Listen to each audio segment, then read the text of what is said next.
नमस्कार दोस्तों, सिविल्स लक्ष्य क्लासेज में आपका हार्दिक स्वागत है। हम नगरपालिका अधिनियम पढ़ रहे थे और हम अध्याय 5 पढ़ रहे थे। इसमें हम धारा 76 से 89A तक कवर करेंगे। कल हमने इसमें धारा 85 तक कवर कर लिया था। आज हम 86, 87, 88, 89 और 89A ये 5 धाराएँ कवर करेंगे। मेनली ये धाराएँ बजट से रिलेटेड हैं, तो और एक थोड़ी पर्टिकुलर जानकारी है, थोड़ा फैक्चुअल डाटा है, इसलिए इसको कल छोड़ दिया था ताकि ज़्यादा बर्डन फील ना हो। क्लासेस छोटी छोटी रहेंगी तो हम आराम से उनको कवर कर पाएंगे, आराम से कंटेंट हो जाएगा। इसमें क्या करेंगे, हम इन धाराओं को कवर करेंगे, साथ में जो पिछली कल धाराएं हमने पढ़ी उसको एक साथ कवर करके पूरा एक चैप्टर हमारा कंप्लीट हो जाएगा।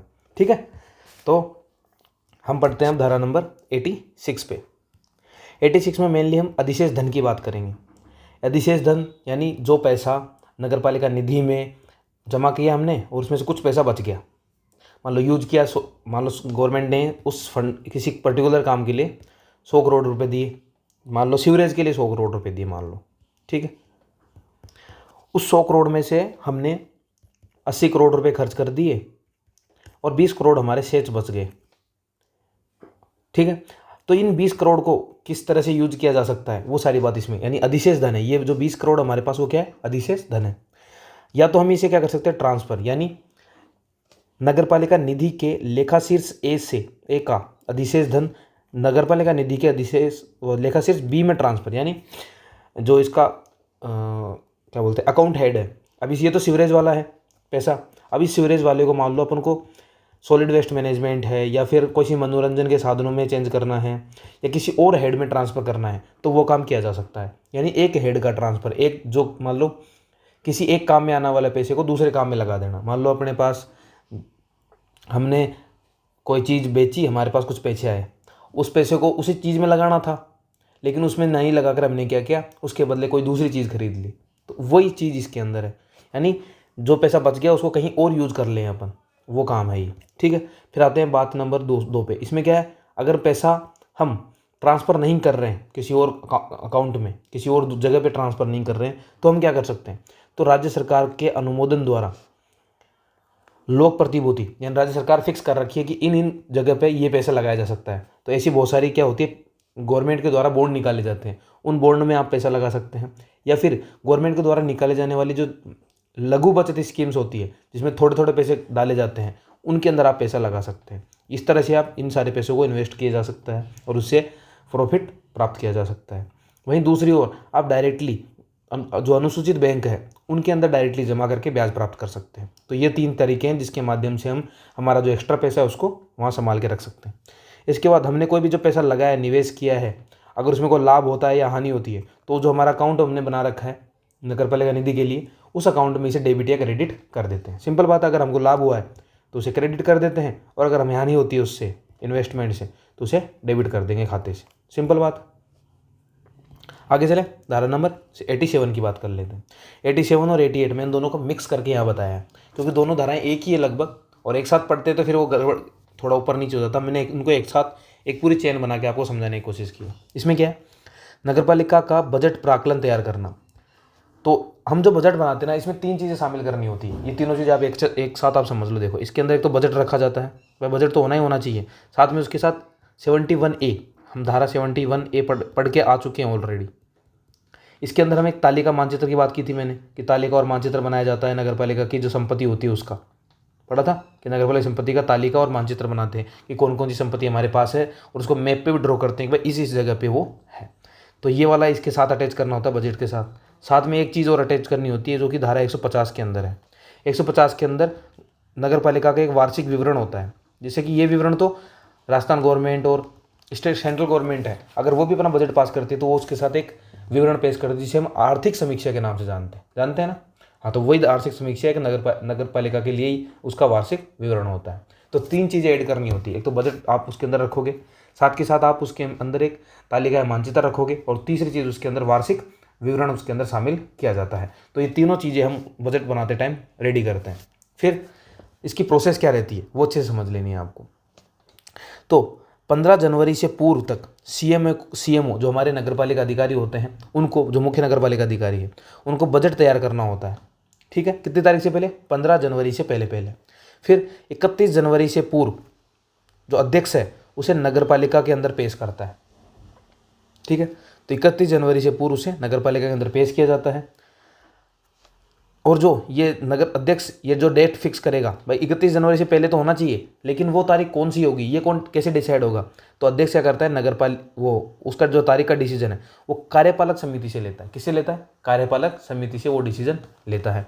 फिर 15 फरवरी से पूर्व वो नगर पालिका के अंदर पेश हो गया, उसके बाद उस पर बहस होती है, कम ज़्यादा होता रहता है, इस तरह से वो नगर पालिका से पारित होता है। कब तक, 15 फरवरी से पूर्व पास हो जाना चाहिए। पास होने के बाद उसकी एक कॉपी तो आप किसको भेजते हो, निदेशक स्थानीय निकाय को भेजते हो, और निदेशक स्थानीय निकाय उस कॉपी को आगे कहाँ भेजता है, राज्य सरकार के पास भेजता है। ठीक है, पर अगर मान लो 15 फरवरी तक नगर पालिका बजट को पास करने में फेल हो जाती है, वो पास नहीं कर पाती है, तो क्या होगा, तो 28 फरवरी से पहले पहले किसे, सीएमओ के द्वारा बजट पेश किया जाता है और उसको पारित किया जाता है, और पारित करके उसे किसको भेज देता है, वो राज्य सरकार को भेज देता है।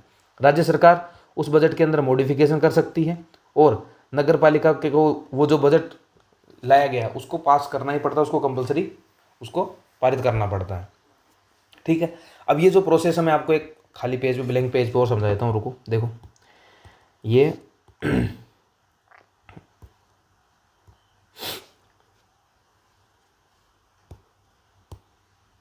देखो, हम बजट की बात कर रहे थे, हमने धारा 87 और 88 के अंदर इसकी बात की। मेनली क्या बात की अपन ने, पहले सारी बात पढ़ लेते हैं कि हमको एक बजट पेश करना है। बजट के साथ एक तो बजट के जो सारी चीज़ें वो तो शामिल करनी ही करनी है, इसके अलावा हमें क्या करना है, एक संपत्ति जो नगर पालिका की संपत्ति है उसकी एक तो तालिका, उसका जो मानचित्र है वो हमें इसके साथ अटैच करना होता है। साथ में हमें एक क्या देना होता है, तो हमें एक वार्षिक विवरण भी देना होता है, एक तरह से आर्थिक समीक्षा जैसा टाइप होता है, वो हमें देना होता है। तो ये हमारे पास 3 चीज़ें बजट बनाते टाइम तैयार करनी होती है। ठीक है, ये तो हमने तैयार कर ली। फिर ये तैयार हो गया, बजट तैयार कितनी तारीख से पहले पहले करना होगा हमें, तो हमें 15 जनवरी से पहले पहले, कितनी तारीख से, 15 जनवरी से पहले पहले तैयार कौन करेगा, कौन करता है, तो तैयार करना होता है सीएमओ साहब को। तो जो हमारे मुख्य नगर पालिका अधिकारी है वो बजट तैयार करते हैं, 15 जनवरी से पहले पहले उनको तैयार करना होता है। तैयार हो गया, 3 चीज़ें उन्होंने शामिल कर ली। फिर क्या होगा, तैयार होने के बाद वो जाएगा हमारे पास, हमारे अध्यक्ष साहब के पास। नगर पालिका का अध्यक्ष एक तारीख डिसाइड करेगा, और ये तारीख कितनी तारीख से पहले होनी चाहिए, ये 1 फरवरी से पूर्व, एक 15 जनवरी और 1 फरवरी के बीच की कोई तारीख फिक्स करते हैं नगर पालिका अध्यक्ष। और किससे पूछ के करते हैं, तो ये करते हैं हमारे कार्यपालक समिति से पूछ के। ठीक है, तो कार्यपालक समिति क्या करता है, एक तारीख फिक्स करता है, उस तारीख को नगर पालिका अध्यक्ष उसे नगर पालिका के सामने पेश कर देता है। किसी, हमारे बजट को नगर पालिका के सामने पेश हो गया। पेश होने के बाद वो पास हो जाना चाहिए कितनी तारीख को, 15 फरवरी को। तो 15 फरवरी से पहले पहले वो पास हो जाना चाहिए। और पास होने के बाद इसकी एक कॉपी भेजी जाती है किसके पास, निदेशक डायरेक्टर के पास, हमारे इस डिपार्टमेंट स्थानीय, उसके बाद डायरेक्टर के पास। डायरेक्टर साहब इसको स्टेट गवर्नमेंट को भेजते हो, स्टेट गवर्नमेंट उसको देखती है, अगर उसके अंदर राज्य सरकार को कुछ कमी लगती है तो उसके अंदर मॉडिफिकेशन कर सकती है, और वो मॉडिफिकेशन नगर पालिका को मानना बाध्य होता है। एक बात तो ये होगी, मान लो 15 फरवरी तक नगर पालिका ये काम नहीं कर पाती है, तो क्या होगा, तो सीएमओ साहब आते हैं सामने, और सीएमओ साहब को ये पेश करना होगा और पारित करना होगा। भाई ये पेश नहीं कर पाए, पारित नहीं कर पाए, तो दोनों कंडीशन में इसे पेश करके पारित करवाना होता है किसे, नगर पालिका सीएमओ साहब को। और पेश करवा के किसको भेज देते हैं, ये स्टेट गवर्नमेंट को भेज देते हैं। और स्टेट गवर्नमेंट इसके अंदर वही पहली वाली प्रोसेस मॉडिफिकेशन कर सकती है, और मॉडिफिकेशन के बाद नगर पालिका को वो सारा मान्य होता है, बाध्य होता है।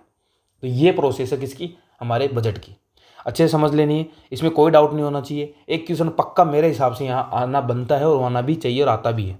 ठीक है, तो क्या है वापस समझ लो, 87 है नगर पालिका का बजट प्राकलन तैयार करना, इसका नाम है। इसके अंदर बजट आता है, बजट के बाद 74A धारा के तहत नगर पालिका संपत्ति की तालिका और मानचित्र आता है। धारा 150 के तहत वार्षिक विवरण आता है। फिर सीएमओ साहब बजट को तैयार करते हैं कितनी तारीख से पहले, 15 जनवरी से पहले। हर गेप में 15-15 दिन का एवरेज है। फिर 15 जनवरी से पहले, फिर मंथ एंड यानी 31 जनवरी से पहले पहले अध्यक्ष को इसे नगर पालिका के सामने पेश करना होता है। पेश करने की जो तारीख है वो कौन डिसाइड करता है, तो कार्यपालक समिति द्वारा डिसाइड किया जाता है। फिर नगर पालिका से इसे पास कर दिया जाता है कितनी तारीख से पहले, 15 फरवरी से पहले पहले। फिर इसे एक कॉपी किसके पास भेज जाती है, डायरेक्टर साहब के पास भेज जाती है। डायरेक्टर साहब इसे राज्य सरकार के पास भेजते हैं। राज्य सरकार क्या करती है, इसके अंदर मॉडिफिकेशन कर सकती है, या फिर जो मॉडिफिकेशन किया गया है वो नगर पालिका के ऊपर बाध्य होता है। अगर मान लो ये नगर पालिका 15 तारीख तक ये काम नहीं कर पाती है तो सीएमओ साहब क्या करते हैं, बजट को पेश करते हैं राज्य सरकार के पास, और राज्य सरकार उसके अंदर मॉडिफिकेशन करा के उसे पास करती है, और जो वो बनाया गया है उसे नगर पालिका को मानना बाध्य हो जाता है। ठीक है। और ये वाली बात है, ये 15 जनवरी के बाद वाली बात, यहाँ से लेकर यहाँ तक की जो बात है वो सारी की सारी हमारी धारा 88 के अंदर आती है, यानी बजट पर मंजूरी पर आती है। भाई यहाँ तक तैयार करने तक की बात हो गई इधर, और इसकी मंजूरी की बात हमारे धारा 88 के अंदर आती है। बिल्कुल क्लियर है। आगे चलें। अब कुछ अपवाद है इसके अंदर, क्या कि राज्य सरकार के पूर्व अनुमोदन के बिना कुछ चीज़ें हैं वो शामिल नहीं कर सकते। किसके अंदर, बजट के अंदर। पर बजट के अंदर बहुत सारी चीज़ें होती है, बहुत अलग अलग तरह का बजट होता है। लेकिन अगर नगर पालिका को बजट के अंदर ये जो नीचे चीज़ लिखी हुई है, ये 5 चीज़ें अगर वो ऐड करवानी है, वो शामिल करानी है, तो उससे पहले उसे नगर पालिका को राज्य सरकार से परमिशन लेनी पड़ती है, उनसे अनुमोदन कराना पड़ता है।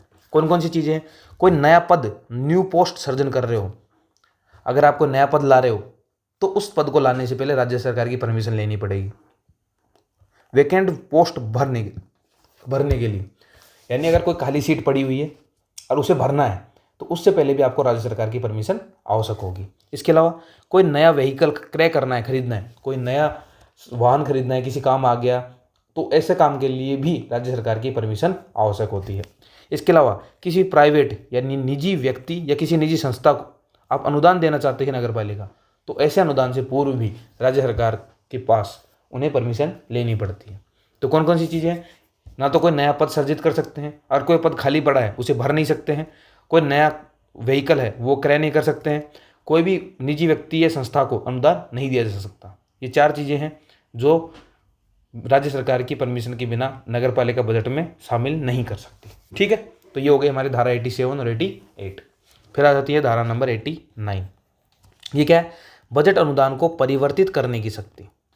यानी बजट में जो अनुदान दिया गया है उसमें कोई भी चेंज करना है तो वो कैसे किया जाएगा। तो नगर पालिका की जो वित्त समिति है, भाई नगर पालिका है उसके अंदर भी एक वित्त समिति मैंने आपको पढ़ाई थी, वो अगर सिफारिश करती है, अगर वो कहती है कि बजट के अंदर कुछ चेंजेस होने चाहिए, बजट ऊपर नीचे करना चाहिए, भाई SWM है इसमें बजट कम करो, सीवरेज के अंदर बजट बढ़ाओ, या फिर जो रोशनी वाला सिस्टम है उसके अंदर बजट बढ़ाओ, ऐसा कुछ करना है, सड़कों के लिए बजट बढ़ाओ, अगर ऐसा चाहती है कहीं पे कम करना है कहीं ज़्यादा करना है, तो उसके लिए क्या चाहिए होता है, नगर पालिका के अंदर जो वित्त समिति है उसकी सिफारिश होनी जरूरी है। फिर कब कर सकते हैं, तो वित्त वर्ष के दौरान समय समय पर, मतलब ऐसा नहीं है कि वित्त वर्ष में कभी भी आप जब भी अगर वित्त समिति सिफारिश कर देती है तो उसके बाद नगर पालिका ऐसा परिवर्तन, ऐसा बदलाव कर सकती है। फिर क्या क्या बदलाव कर सकती है, तो किसी बजट शीर्ष की राशि को बढ़ा भी सकती है, उसे कम भी कर सकती है, या उसका पैसा किसी और शीर्ष के अंदर ट्रांसफर किया जा सकता है, उसे स्थानांतरित किया जा सकता है। अगर इसके अलावा विशेष आवश्यकता है, अगर जरूरत पड़ जाए, कुछ स्पेशल कंडीशन आ गई, कुछ विशेष आवश्यकता हो गई, बजट की पैसे की जरूरत पड़ जाती है, तो उस कंडीशन में अतिरिक्त बजट का अनुदान भी दिया जा सकता है। तो क्या क्या पढ़ा हमने, 87 पढ़ा, 88 पढ़ा, 89 पढ़ा। अब फोकस करो एक बार अच्छे से, बिल्कुल शांत हो गए। अब 87 में क्या पढ़ा हमने, बजट प्राक्कलन तैयार करना। इसमें 3 चीज़ पढ़ी, बजट होना चाहिए, दूसरा 74A के तहत संपत्ति का में जो तालिका है और उसकी मानचित्र नगर पालिका की संपत्ति की वो होनी चाहिए, साथ में 150(1) के तहत क्या होना चाहिए, वार्षिक विवरण होना चाहिए। तीनों चीज़ होनी चाहिए।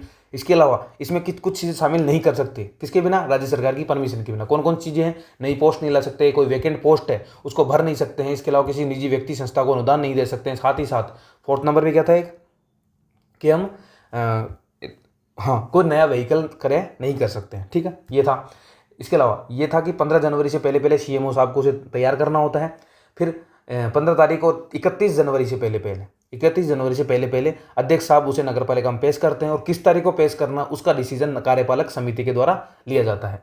ये काम होता है 87 के अंदर। फिर आता है 88 जिसके अंदर बजट की मंजूरी की बात की जाती है। उसमें क्या क्या होता है, तो वहाँ से जब ये बन के तैयार हो जाता है उसके बाद पेश हो गया, उसके बाद तो उसके बाद 15 फरवरी से पहले पहले नगर पालिका को उसे पारित करना होता है। पारित करने के बाद उसकी एक कॉपी डायरेक्टर साहब के पास भेज जाती है। डायरेक्टर साहब उसे राज्य सरकार के पास भेजते हैं और राज्य सरकार चाहे तो उसमें अंदर मॉडिफिकेशन करती है और वो जो मॉडिफिकेशन किया गया है वो नगर पालिका को मानने बाध्य होता है, उसे मानना ही पड़ता है।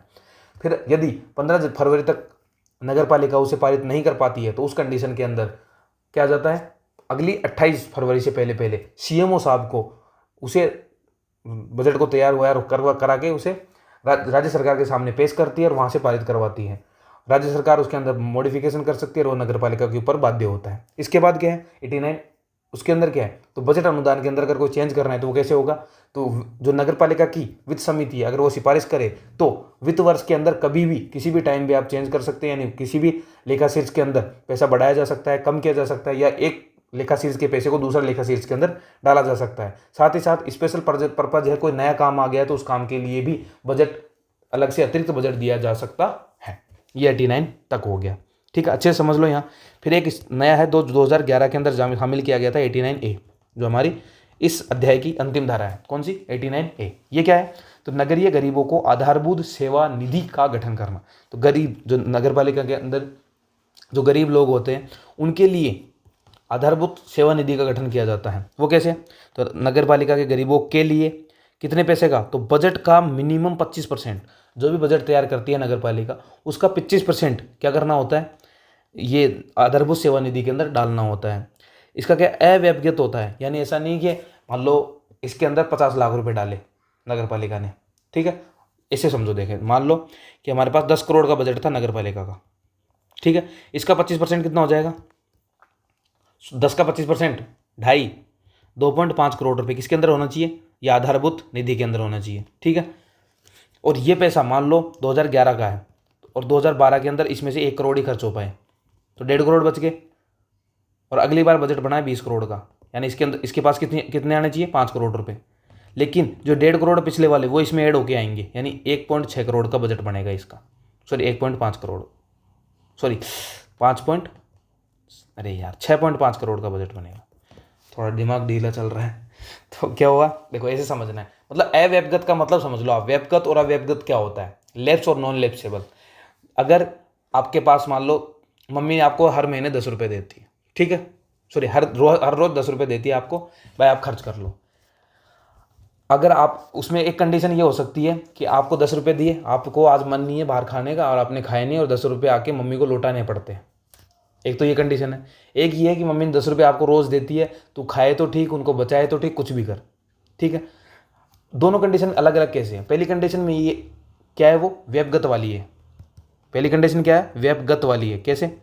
सॉरी व्यक्तिगत कैसे, यानी मम्मी ने आपको पैसे दिए 10 रुपये, ठीक है, और वो 10 रुपये आपने काम यूज लिए तो ठीक है, अगर यूज नहीं लिए तो आपको मम्मी को वापस लौटाने पड़ेंगे, यानी व्यक्तिगत हो गए, वो अगले दिन आपके काम नहीं आएंगे। लेकिन आपके पास अव्यक्तिगत पैसे हैं, ये क्या होता है, मम्मी ने आपको 10 रुपये दिए, अब मम्मी को कोई मतलब नहीं है, तुम उस 10 रुपये को रखो तो ठीक, यूज़ करो तो ठीक, और यूज़ ना करो तो ठीक, अपने पास रख लो। अगले दिन आपके पास 20 हो जाएंगे, मम्मी 10 अगले दिन वापस 10 देगी।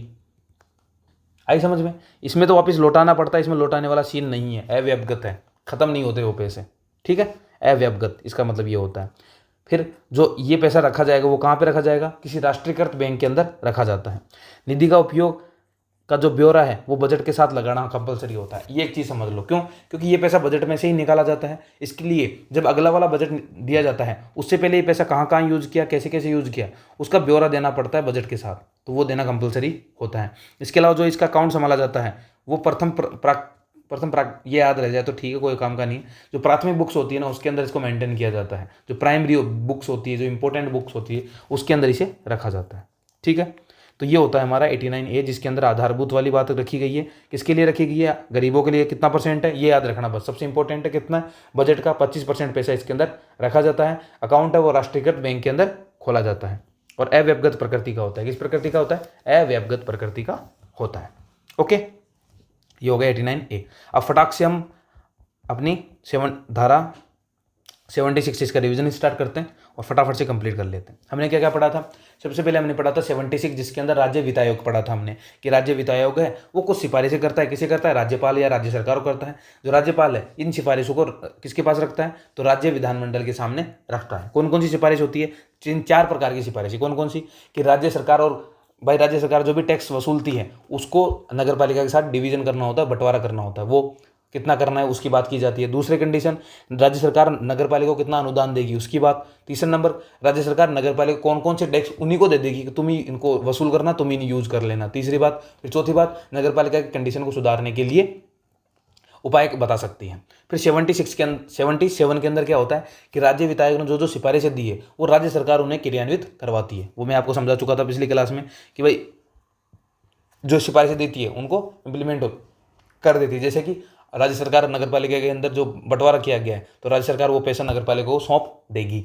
फिर राज्य सरकार जो अनुदान की बात राज्य वित्त आयोग ने की है वो अनुदान जो राज्य सरकार है वो नगर पालिका को दे देगी। फिर जो टैक्स है जो जो बताएं कि ये टैक्स उन्हें दे दिए जाने चाहिए और वो टैक्स राज्य सरकार क्या करती है? उन्हें दे देती है। ये हो जाता है 76। ठीक है। फिर आता है 76 और 77 हो गया। फिर आ जाते हैं 78 पर। ये क्या है? तो राज्य सरकार से वित्तीय सहायता यानी एक तरह से अनुदान किस प्रकार से प्राप्त होते हैं? तो 3 तरह से राज्य सरकार पैसे देती है। कैसे? मैंने आपको एक एग्जांपल लेके बताया था, पापा और बेटे वाला। एक तो ऐसा महीने के खर्च के लिए दिया जाता है, वो तो क्या है कि डायरेक्ट अनुदान है, उसका कैसे यूज लो कोई प्रॉब्लम नहीं है। फिर एक है किसी स्पेशल काम के लिए पैसे, किताब खरीदने के लिए पैसे दिए तो वो वाली कंडीशन होती है। और एक कोई साल भर में फिक्स है जैसे कि फीस देनी है तो वो किस प्रकार से दिया है, कोई रूम का किराया वो देना है तो वो कंडीशन अलग होती है। तो पहला तो ये कि राज्य सरकार अनुदान दे देती है नगर पालिकाओं को किसी बिना शर्तों के साथ। फिर राज्य सरकार स्कीम या किसी शर्त के साथ अनुदान देती है। और या फिर तीसरी कंडीशन होती है कि राज्य सरकार क्या करती है? वार्षिक विकास योजना तैयार करती है, उस योजना में कोई स्कीम है उसके तहत अनुदान दे सकती है। तो 3 कंडीशन होती है 78 के तहत। फिर आते हैं धारा नंबर 79। इसके अंदर नगर पालिका निधि की बात की गई। ये क्या है? तो नगर पालिका द्वारा न्यासत है जो पैसा है ये वो न्यासताधारी करेगी, एज ए ट्रस्टी धारित करेगी। यानी अपने पर्सनल यूज के लिए नगर पालिका इसको यूज नहीं करेगी, वो लोगों की भलाई के लिए, जनता की भलाई के लिए इसका उपयोग करेगी। और इसकी मालिक नहीं है वो, उसकी ट्रस्टी यानी उसको संभालती है पैसों को बस। जैसे कि वो नहीं होता मंदिरों के अंदर ट्रस्ट होता है, वो पैसों को संभालता है, जो धंधे का पैसा आता है उसे मंदिर के विकास के लिए, लोगों की भलाई के लिए लगाता है। वैसे ही नगर पालिका काम करती है। पैसा कौन कौन सा आता है इसके अंदर? तो इसके अंदर एक्ट के तहत जो जो पैसा वसूला जाता है सारा पैसा इसके अंदर जाता है। इसके अलावा अन्य जगह से भी कोई पैसा आ रहा है, कोई इन्वेस्टमेंट से पैसा आ रहा है, कोई जुर्माना फीस वगैरह से कोई पैसा, तो सारा का सारा इसके अंदर जमा किया जाता है। इसके अंदर कितने लेखा शीर्ष है तो ये याद कर लो, एक बार के लिए पूछे जा सकते हैं। एक तो है सॉलिड वेस्ट मैनेजमेंट, इसके अलावा सीवरेज वाला है, एक सड़क वाला है, गंदी बस्ती की सेवाओं के लिए है, कमर्शियल प्रोजेक्ट्स के लिए और एक साधारण कॉमन सबके लिए है।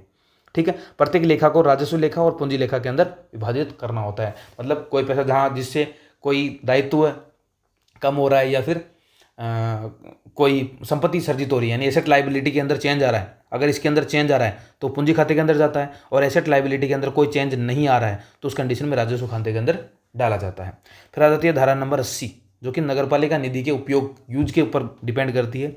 नगरपालिका अधिनियम के तहत भाई नगरपालिका निधि का पैसे का यूज कैसे करोगे आप? तो सिंपल है, जो एक्ट के अंदर रूल्स एंड रेगुलेशंस लिखे हैं उसके हिसाब से पैसा खर्च करना है। दूसरा, अगर कोई और एक्ट कहता है कि भाई नगरपालिका निधि से ये पैसा जाना चाहिए तो उस एक्ट के तहत अगर उसमें लिखा है तो पैसा उसके अंदर जा सकता है। जैसे कि मैंने आपको इसके अंदर एग्जांपल दिया था, लैंड एक्विजिशन एक्ट। अगर मान लो नगरपालिका कोई लैंड एक्विजिशन करती है तो उसके लिए जो पैसा देना होगा तो उस एक्ट के तहत भी दिया जा सकता है।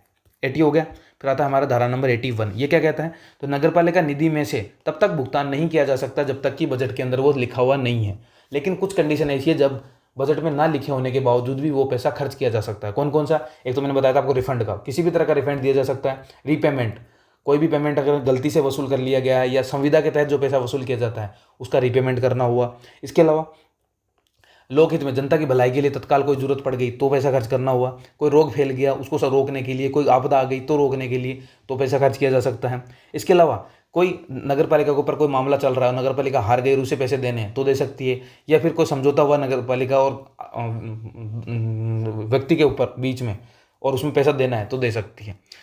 ठीक है। इन सभी मामलों के अंदर पैसे बिना बजट परमिशन के लिए जा सकते हैं।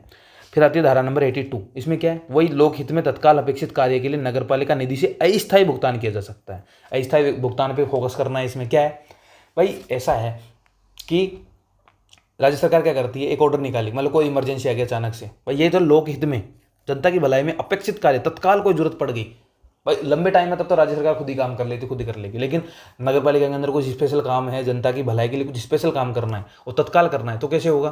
तो उसके लिए राज्य सरकार क्या करती है, एक ऑर्डर निकालती है। नगर पालिका ऑर्डर देगी कि भाई साहब ये काम है, ये करवाना है। नगर पालिका वो काम सीएमओ साहब जी को सौंपती है कि भाई सीएमओ साहब आप फटाफट ये काम करवाओ, और सीएमओ साहब उसमें से काम करवा के उसका पेमेंट कहाँ से कर देता है? नगर पालिका निधि से अस्थायी टाइम के लिए बुक पेमेंट कर देता है। ये अस्थायी क्यों है? क्योंकि कुछ टाइम बाद में राज्य सरकार अपने फंड में से, अपने पैसे में से ट्रांसफर कर देती है, किसमें? नगर पालिका निधि में। कौन सा पैसा? जो हमने यहाँ दिया था। ठीक है, आगे समझ में, यहाँ आगे चले, ठीक है। फिर आता है धारा नंबर 83। ये क्या है? नगर पालिका की सीमाओं के बाहर व्यय उपगत करने की। नगर पालिका सीमा के बाहर अगर आपको पैसा खर्च करना है तो उसके लिए आपको राज्य सरकार की परमिशन कंपलसरी होती है, वो आपको ध्यान रखनी पड़ती है। और वो मेनली किस काम में आती है? नगर पालिका संपत्ति को सर्जित करना और उनको मेंटेन करने में काम आती है। फिर आते धारा नंबर 84, विशिष्ट प्रयोजन के लिए नगर पालिका निधि का विशेष उपयोग। ये क्या होता है? इसमें यह है कि भाई नगर पालिका का कोई फिक्स पैसा है, कहीं से आ रहा है, और उस पैसे को किसी फिक्स काम के लिए लगा दो। जैसे कि नगर पालिका एडवर्टाइजमेंट से पैसा कमाती है, ठीक है, एक टैक्स होता है एडवर्टाइजमेंट वाला, उससे कोई पैसा कमा रही है, तो उस पैसे को डायरेक्टली किसी दूसरे काम, बच्चों की पढ़ाई के लिए लगा दिया। आया समझ में? मान लो नगर पालिका के पास कोई स्पेशल जुर्माना आता है, वो जुर्माना फिक्स किसी, भाई उसमें से जितना पैसा आएगा ना वो सारा का सारा इस काम में अपने आप ही लग जाएगा। कोई सरकार ने कोई स्पेशल अनुदान दिया, वो स्पेशल अनुदान उसी काम में लगा दिया। तो ऐसा काम कौन कर सकती है? स्पेशल जगह से आया हुआ पैसे को किसी और स्पेशल जगह पे लगा दिया जाना, यही होता है विशेष वाला। ठीक है, ये समझ लेना है। फिर आता है धारा नंबर 85। इसमें क्या है? लेखाओं का संचालन।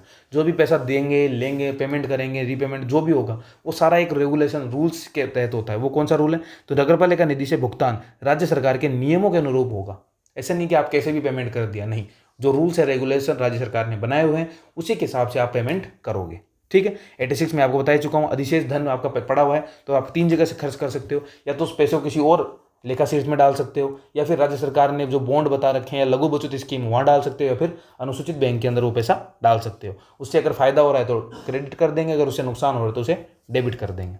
ठीक है, 87 बजट की बात मैंने कर दी। बजट के साथ 3 चीज़ें देनी है। बजट देना है, 71A के तहत नगर पालिका संपत्ति की तालिका और मानचित्र देना है, और धारा 150(1) के तहत वार्षिक विवरण देना है। तैयार कौन करेगा? सीएमओ साहब करेंगे। 15 जनवरी से पहले करना होता है। 31 जनवरी से पहले पहले अध्यक्ष साहब उसे नगर पालिका में पेश करते हैं। पेश करने की जो तारीख वो कार्यपालक समिति के द्वारा फिक्स की जाती है। इसके अलावा कौन कौन सी चीज़ें है जो बजट में डालने से पहले राज्य सरकार से पूछनी होगी? 4 चीज़ें हैं। कौन कौन सी है? एक तो कोई नई पोस्ट नहीं ला सकते, कोई खाली पोस्ट उसे भर नहीं सकते, कोई नया वाहन नहीं खरीद कर सकते, या फिर किसी निजी व्यक्ति को या संस्था को अनुदान नहीं दे सकते। अगर फिर धारा आ जाती है हमारी 88, जिसमें नगर पालिका वो बजट पर मंजूरी की बात आती है। मंजूरी कब होगी? तो नगर पालिका पारित करेगी 15 फरवरी से पहले पहले। पारित करने के बाद उसकी कॉपी निदेशक स्थानीय निकाय को भेज जाती है, वो राज्य सरकार के पास भेजता है। राज्य सरकार उस पर उसको मॉडिफिकेशन कर सकती है, उसमें चेंजेस कर सकती है, और वो चेंजेस नगर पालिका को मानना बाध्य होता है।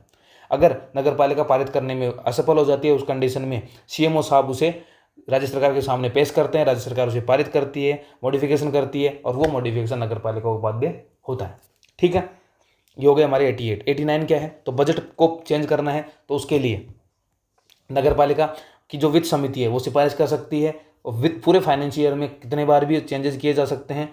बजट शीर्ष की राशि को कम या ज़्यादा किया जा सकता है, या उसको किसी और लेखा शीर्ष के अंदर डाला जा सकता है, और स्पेशल कोई जरूरत पड़ जाती है तो उस कंडीशन में अतिरिक्त बजट का अनुदान भी किया जा सकता है।